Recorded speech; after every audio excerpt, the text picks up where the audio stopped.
అంటే కొంచెం కూర వేయండి మరి.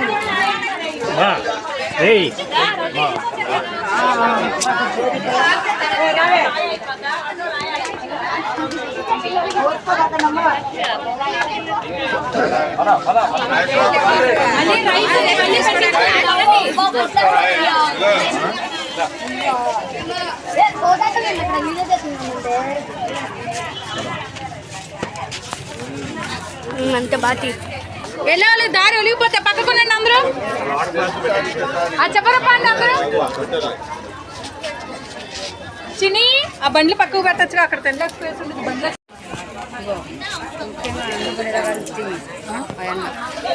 మీరు తిన్న తర్వాత తీసుకెళ్ళొచ్చు కదమ్మా.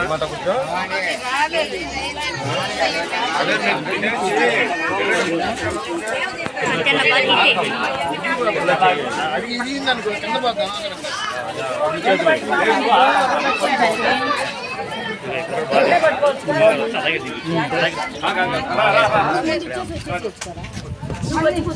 మళ్ళీ అంత లైన్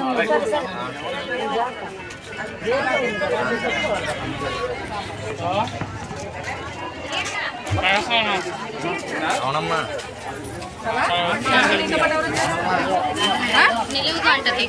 సాంబార్ ఎవరు వచ్చారు? ఎంతమంది? మామ ఉన్నారు మరి, మామ వచ్చినా రాలేదు. అది ఒకటి వచ్చి పడిపోతే చికెన్ చేయబెట్టాలి నాన్న, పడిపోద్ది. కొంచెం తొందరగా పంపించరా.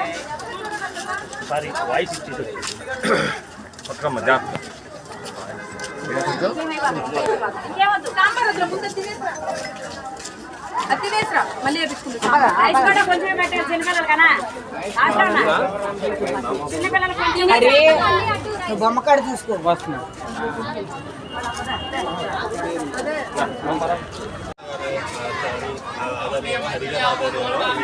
సంవత్సరం ఈ అమ్మవారి ఉత్సవాలు, నవరాత్రి ఉత్సవాలు జరుగుతున్నాయి. ఈరోజు హరిగారి ఆధ్వర్యంలో అన్నదాన కార్యక్రమం కూడా జరుగుతుంది. అలాగే భక్తులందరూ కూడా వచ్చి ఈ కార్యక్రమాన్ని విజయవంతంగా చేస్తున్నారు. అలాగే సెంట్రల్ ఎమ్మెల్యే గౌరవ మహేశ్వర్ గారు కూడా రావాల్సింది, మరో కార్యక్రమంలో వస్తారు. ఈ కార్యక్రమానికి వచ్చి ఆయన కూడా పాల్గొంటారు. భక్తులు పెద్ద ఎత్తున వచ్చి కార్యక్రమం జయప్రదం చేస్తున్నారు. అలాగే ఈ హరిగారు కూడా అమ్మవారి మీద భక్తి శ్రద్ధలతో మంచిగా పూజలు ఈ కార్యక్రమాలన్నీ చేస్తారు. ఈ హరిగారికి మేమందరం కూడా సపోర్ట్గా ఉంటాము. ఇలాంటి కార్యక్రమాలు హరిగారు అమ్మవారి ఆధ్వర్యంలో చాలా చేయాలని మేమందరం మనస్ఫూర్తిగా కోరుకుంటున్నాం. Thank you sir. మీ పేరు చెప్పండి. నా పేరు క్రాంతి కుమార్ అండి, 62వ డివిజన్ జనసేన పార్టీ ప్రెసిడెంట్ని. Thank you. చిత్రం సందర్భంగా ఇక అమ్మవారి శివనాగ దుర్గాదేవి ఆ పీఠం మందున అమ్మవారికి వాళ్ళ అన్నదాన కార్యక్రమం జరుగుతుంది. అలాగే పెద్ద ఎత్తున కూడా భక్తులందరూ కూడా వచ్చి తీర్థప్రసాదాలు తీసుకోవడం కూడా జరుగుతుంది. అలాగే అమ్మ ఆశీస్సులు అందరికీ ఉండాలని మనస్ఫూర్తిగా కోరుకుంటున్నాను. అలాగే ఇందులో నాకు సహకరించే వాళ్ళు అలాగే క్రాంతి గారు, అలాగే నాకు రమణమ్మని పక్కన వారు, ఆమె తర్వాత సావిత్రి గారని, అలాగే లక్ష్మి గారు, అలాగే అరుణ గారు, మన ఉమా గారు కూడా వస్తున్నారు. అలాగే తను పెద్దవారెడ్డి గారు కూడా మాకు తన ఇది కూడా పొందాలని కోరుకుంటున్నాం. అలాగే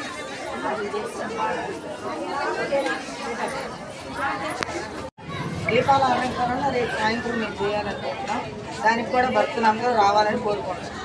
మొన్న కుంకుమ పూజ చేసాం, మేము అనుకోకుండానే చాలామంది భక్తులు వచ్చారు.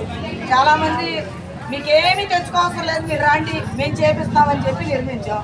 అలాగే చాలామంది మమ్మల్ని సహకరించారు. ఈ భోజనానికి కూడా అట్లాగే వచ్చారు. ఎంతమంది వచ్చినా కూడా మేము పెడతానికి రెడీగానే ఉన్నాం.